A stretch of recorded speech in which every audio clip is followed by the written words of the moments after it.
We'll continue with this chapter, dual nature. Dual nature of radiations and matter. अभी तक हम पूरा जो फोकस था वो फोटोइलेक्ट्रिक इफेक्ट पे था, where we have already understood the impact of this photoelectric effect, और हमें ये समझ में आ गया कि लाइट का जो है वो ड्यूअल नेचर होता है. That is sometimes it behaves like wave and sometimes it behaves like particle. So whenever the radiations interact with matter, ठीक है, वो पार्टिकल जैसे बिहेव करता है ना, particle of this radiation is photon. उसके बाद कल हम लोगों ने ये देख लिया था कि जब भी कोई लाइट किसी सरफेस पे नॉर्मल इंसिडेंट होती है, ठीक है, और वापस रिफ्लेक्ट हो जाती है, तो जिस तरीके से हमने पार्टिकल के लिए किया था ना, इलास्टिक कोलिजन है, इनइलास्टिक कोलिजन है, परफेक्टली इनइलास्टिक कोलिजन है, then what is the force exerted by the particle on the surface, same वही फॉर्मूले हम लोगों ने लाइट के लिए भी एप्लीकेबल किए थे इन terms of power and intensity. आज तीन रिजल्ट और बता देता हूं, और वो तीन क्या है कि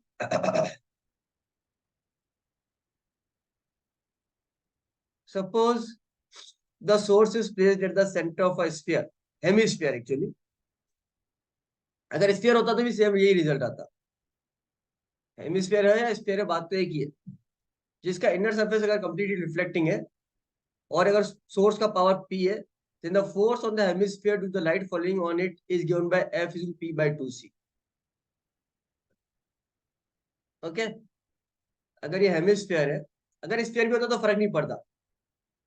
क्यों फर्क नहीं पड़ता? क्योंकि यहां से जो पावर इस तरफ आ रहा है, एनर्जी वो इधर है, और ऊपर वाले हाफ में भी उतनी एनर्जी जाती, तो रिजल्ट सेम ही आता. अगर ये सोर्स इसके सेंटर पर रखा है जिसका पावर P है, then the force which it will exert will be P by 2C.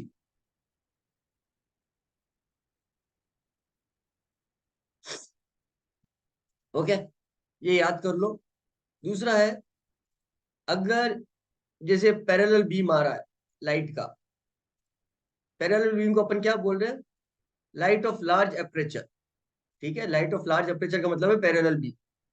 और अगर इसकी इंटेंसिटी आई है, और अगर उसके रास्ते में अगर स्फीयर रखा हुआ है जिसका रेडियस आर है, then the force which this parallel beam will exert on this surface will be given by the formula F is equal to pi r square I by C. यहाँ पे intensity के term में result दिया, power के term में नहीं दिया. सारे रिजल्ट तुम्हारे को खाली याद करने, इसमें समझने का कुछ भी नहीं है. ओके. इनफैक्ट अगर तुम कोलिजन वाले सारे कॉन्सेप्ट लगाओगे तो सारे रिजल्ट एक सेकंड में तुम्हारे को क्लियर हो जाएंगे. कोई बहुत बड़ा रॉकेट साइंस नहीं है यहाँ पे.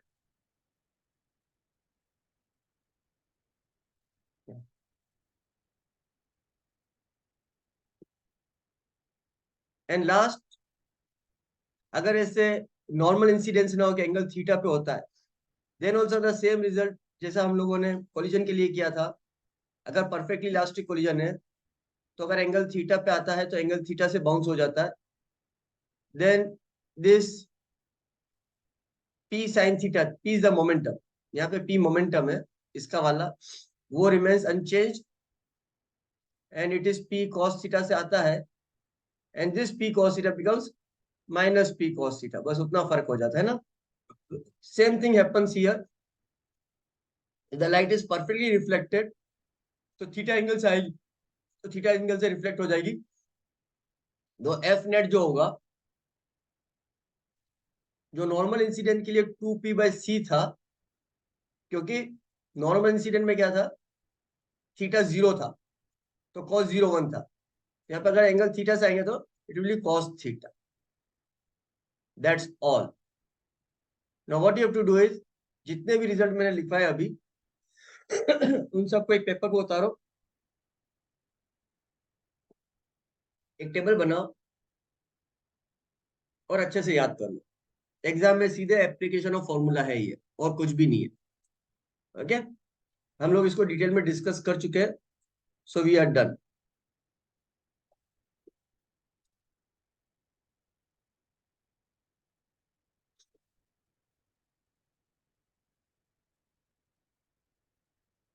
Till now, what we have done is we have done particle nature of wave. अभी तक हमने क्या किया है? We are discussing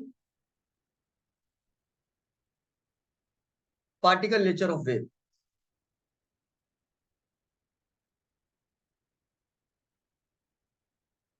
That is, अगर वेव है तो उसकी वेवलेंथ लैम्डा डिफाइंड है, then we are saying okay, it's behaving like a particle.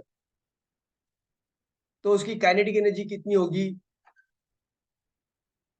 उसका मोमेंटम कितना होगा, because these things are depending upon the mass, और वेव के पास तो मास तो होता ही नहीं है.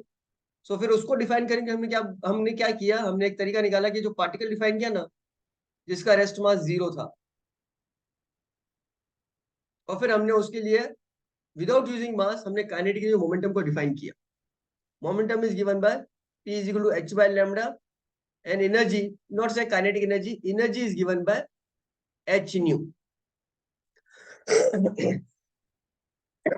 This energy is a counterpart of kinetic energy, क्योंकि हम इसमें कोई पोटेंशियल एनर्जी की बात ही नहीं कर रहे, कोई फील्ड की बात ही नहीं हो रही यहाँ पे.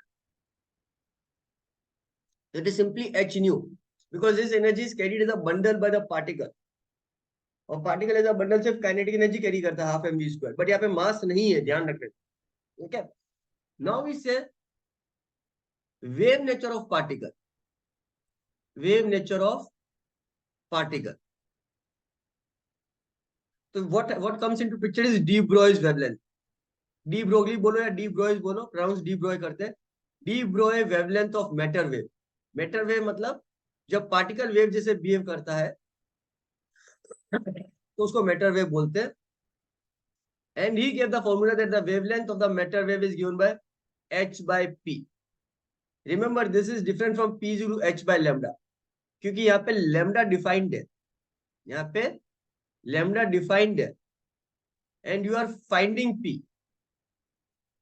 Okay, so when you're finding p, this p is not equal to mv, क्योंकि मास तो है नहीं फोटोन के पास.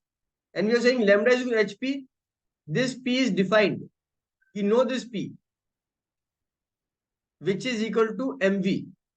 यहाँ पे मोमेंटम mv है क्योंकि पार्टिकल का मास है. उसकी वेवलेंथ फाइंड कर रहे हैं फॉर्मूला से. ये फॉर्मूला बनाया हमने, lambda is equal to h by p वाला. So these two are different.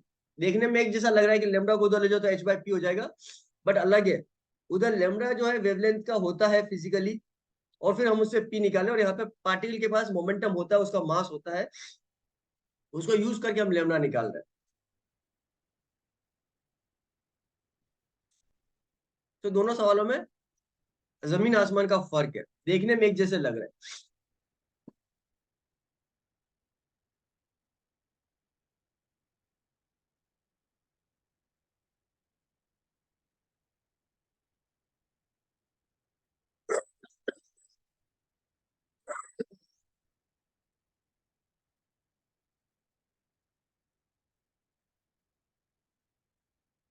Now ये रिलेशनशिप जो है ना, चार्ज पार्टिकल के लिए वैलिड है.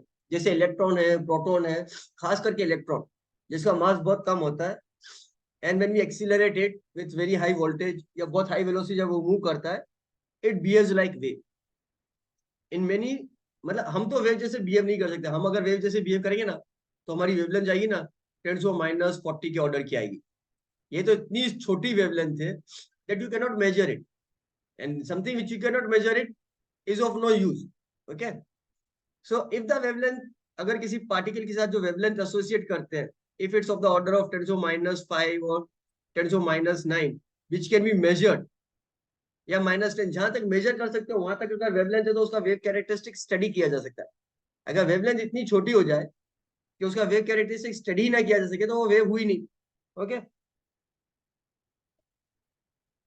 तो अगर कोई इलेक्ट्रॉन है, कोई इलेक्ट्रॉन है जिसको अगर वोल्टेज v से एक्सीलरेट करते हैं अपन, किसी को अगर वोल्टेज v से एक्सीलरेट करते हैं, चार्ज इलेक्ट्रॉन को या चार्ज q को, मान लो चार्ज q को वोल्टेज v से एक्सीलरेट करते हैं, उसका क्या मतलब है? अगर ये इलेक्ट्रिक फील्ड E है, ओके, और ये दो पॉइंट है 1 और 2, और इनके बीच का डिस्टेंस d है, इनके बीच का डिस्टेंस d है और इलेक्ट्रिक फील्ड E कांस्टेंट है। तो किसी भी चार्ज पे फोर्स कितना लगेगा? Q इंटू ई। किसी भी चार्ज पे फोर्स कितना लगेगा? Q इंटू ई। और अगर वो पॉइंट 1 से पॉइंट 2 तक जाता है तो वर्क डन कितना हो जाएगा? Force into displacement F dot d, same direction में। So this will be QED, right?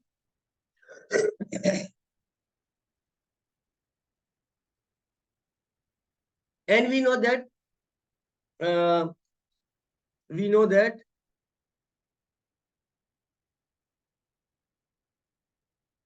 E is equal to minus dv by dr, ये रिलेशनशिप होता है। अगर मैं इस रिलेशनशिप को यहाँ पे सिंपल लैंग्वेज में लिखूंगा तो मेरे को क्या मिलता है? डेल्टा v1 माइनस v2, या मैं v1 माइनस v2 को v बोल दूं, that is the potential difference 1 and 2, then this is equal to ed।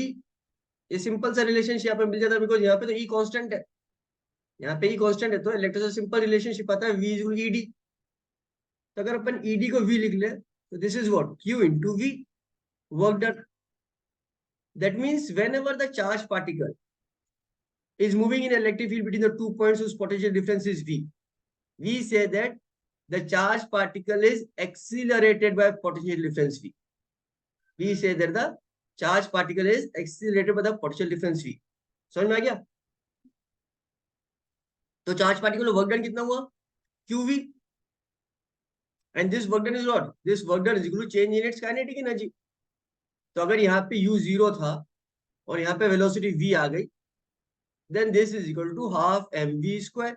अगर u 0 था, नहीं तो half mv square plus half mu square हो जाएगा, है ना?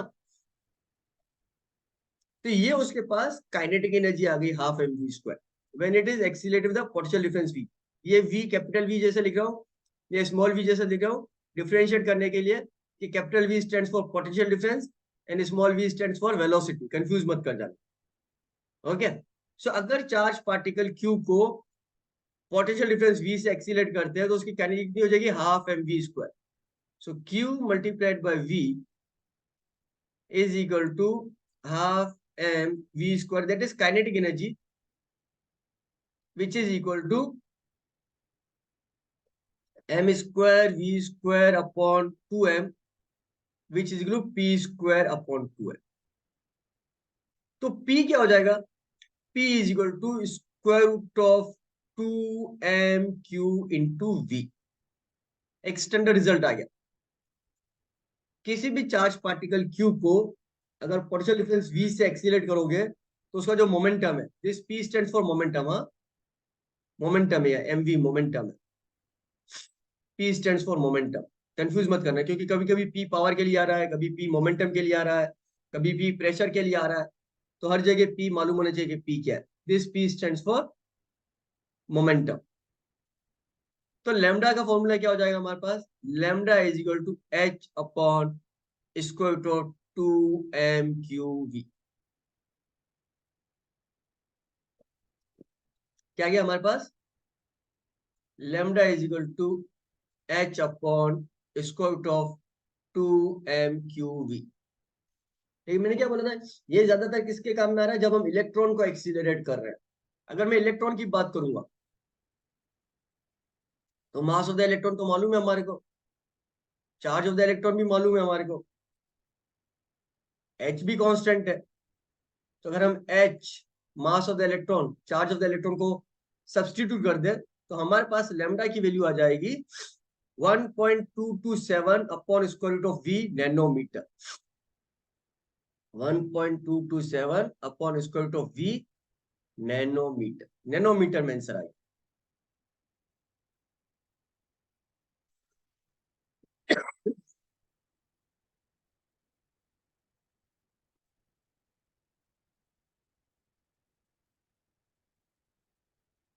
पिछला पेज कॉपी कर लिया था तुम लोगों ने, या उतार वापस पीछे के पेज पे लू उतारने के लिए? हम्म, आदि मुआज पिछला पेज कॉपी कर लिया था क्या? जीजा है काम यस सर। कर लिया था? नहीं लेना पीछे हाँ पेज सर, का कर बता। लिया। ठीक है।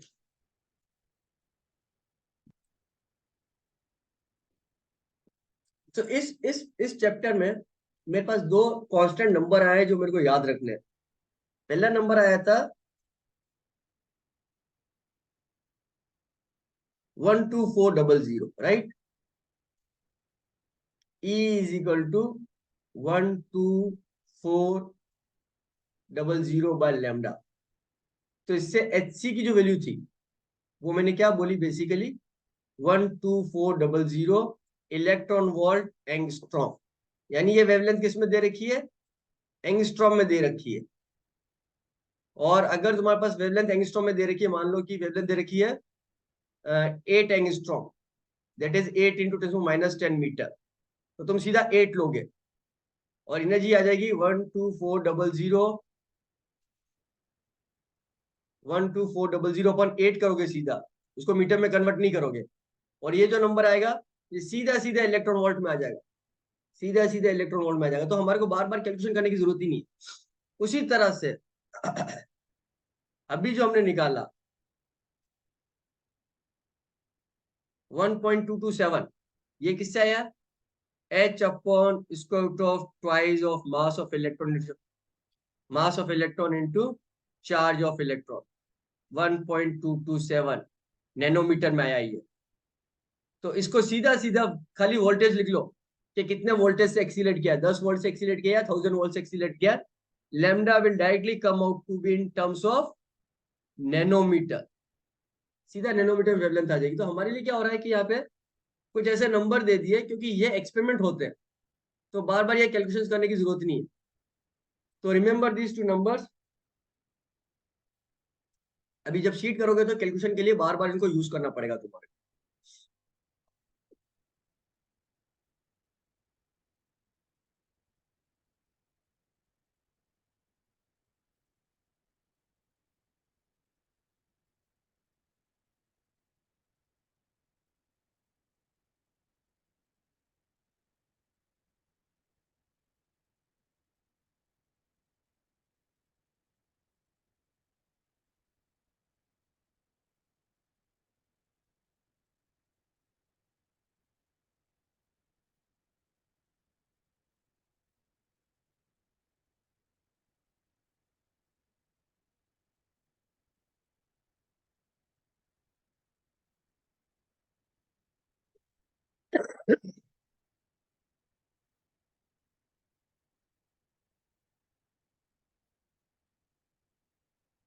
यहाँ पे गलत लिखा है, 2/3 नहीं होगा, 3/2 होगा। 3/2 RT होता है ना। तो अगर किसी गैस मॉलिक्यूल की बात, ये तो इलेक्ट्रॉन की बात करी, अगर अपन गैस की बात करेंगे तो अपने को मालूम है ना, आइडियल गैस के लिए अपन ने थर्मोडायनेमिक्स में स्टडी किया 11th क्लास में कि क्या होता है, एनर्जी जो होती है वो कितनी होती है, 3/2 RT, राइट। अगर अपन मॉलिक्यूल्स को मोनोएटॉमिक ले ले तो, एटम्स को या मॉलिक्यूल्स को तो 3/2 RT होती है। This is for 1 mole, this is for 1 mole of molecules. तो अगर अपन 1 मॉलिक्यूल की बात करेंगे तो कितना हो जाएगा, काइनेटिक एनर्जी कितनी हो जाएगी, 3/2 R/Na हो जाएगा into T। So this is 3/2 kT। This K is what, Boltzmann constant.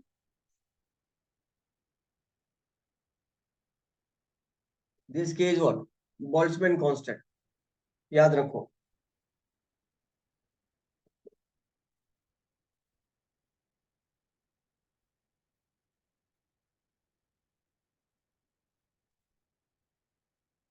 तो 1 मॉलिक्यूल की काइनेटिक एनर्जी हो जाएगी 3/2 kT। और अभी हमने क्या बोला कि किसी भी पार्टिकल के लिए लैम्डा क्या होता है, किसी भी पार्टिकल के लिए लैम्डा होता है h/p, विच विल h/स्क्वायर root of 2m into kinetic energy, kinetic energy. और काइनेटिक कितनी आ रही है, 3/2 kT। K is a Boltzmann constant and m is a mass of particle. ठीक है, जाएगा h upon square root of 3m/kT lambda.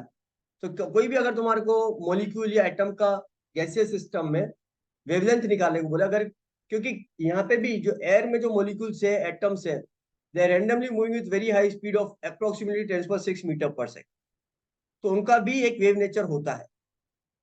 तो if you want to apply the wave characteristic to these gas molecules and atoms moving in the air randomly, तो उसका wavelength निकालने के लिए simple सा फॉर्मूला है h upon square root of 3m kT, where that mass is the mass of atom और molecule जो भी है, and T is what? T is absolute temperature. T is what? T is absolute temperature in Kelvin. K is Boltzmann constant, पहले define कर दिया मैंने.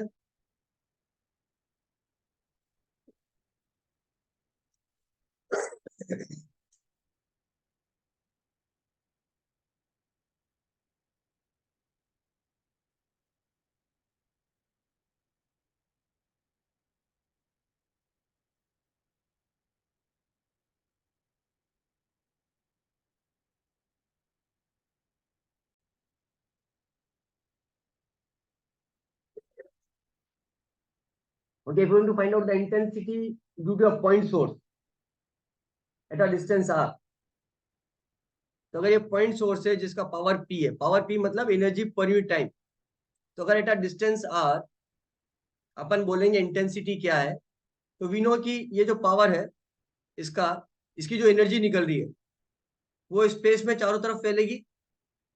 ठीक है, तो it will spread over the sphere of radius r. तो इस पूरे सरफेस एरिया पे जो एनर्जी इंसिडेंट होगी वो पावर p पर यूनिट टाइम. तो इंटेंसिटी क्या मिलेगी हमारे को?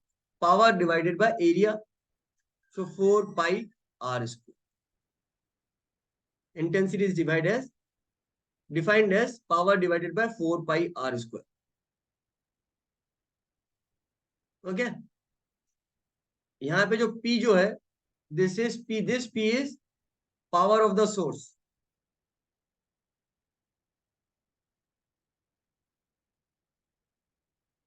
Then when you are treating sun at the center and the earth here, then the sun is very far away. Okay, then we can treat sun as a point source and the energy is spreading over the entire sphere, where r is the distance of the earth from the sun. उसका sphere बना लो और फिर तुम ये बोल सकते हो कि ये जो अर्थ है ना ये बिल्कुल छोटा है.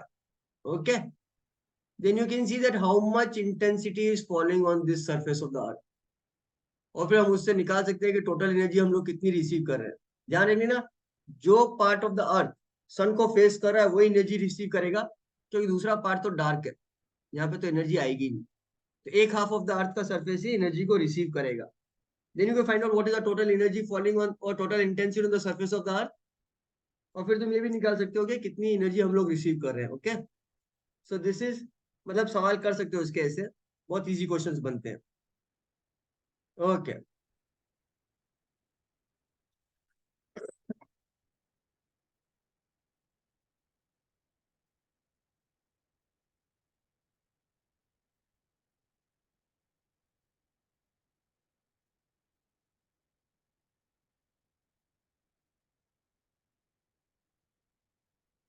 अनसर्टेनिटी प्रिंसिपल ये सब तुम लोग कर चुके हो 11th क्लास में, एक्चुअली एटॉमिक स्ट्रक्चर में. इसमें दो चार लाइन ऐड हो जाती है बस, और कुछ ऐड नहीं हो रहा है. Okay, so what is uncertainty principle? Uncertainty principle,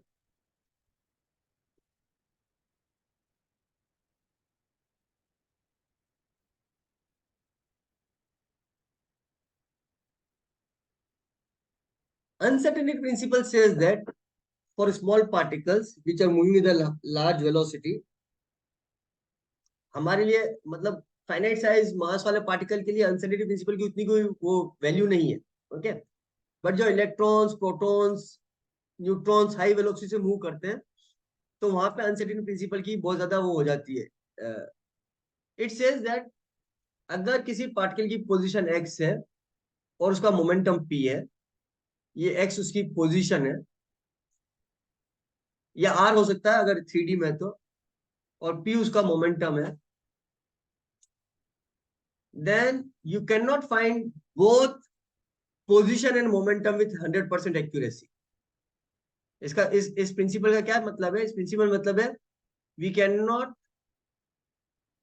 find both position and momentum at a given instant of time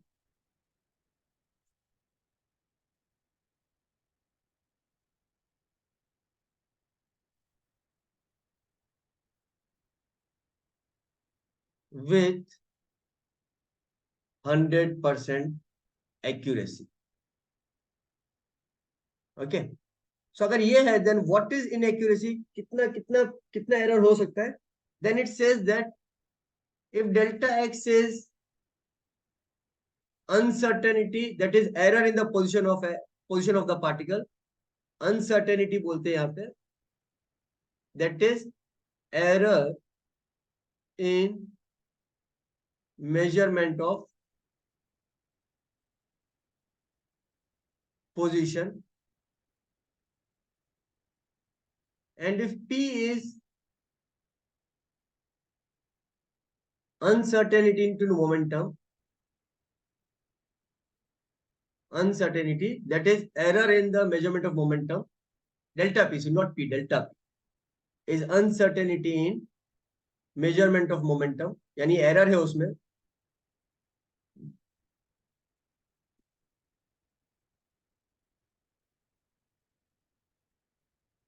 Then the uncertainty principle says that delta x upon delta p is equal to h upon 2 pi. Delta x multiplied by delta p is equal to h upon 2 pi, जिसको कभी कभी h cross भी बोलते हैं. h cross भी बोलते हैं.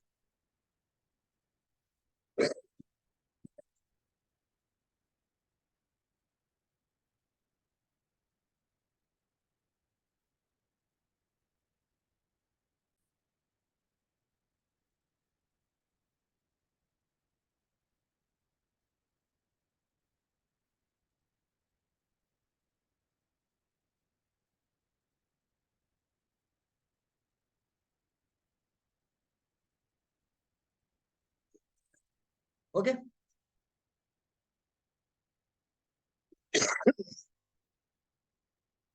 So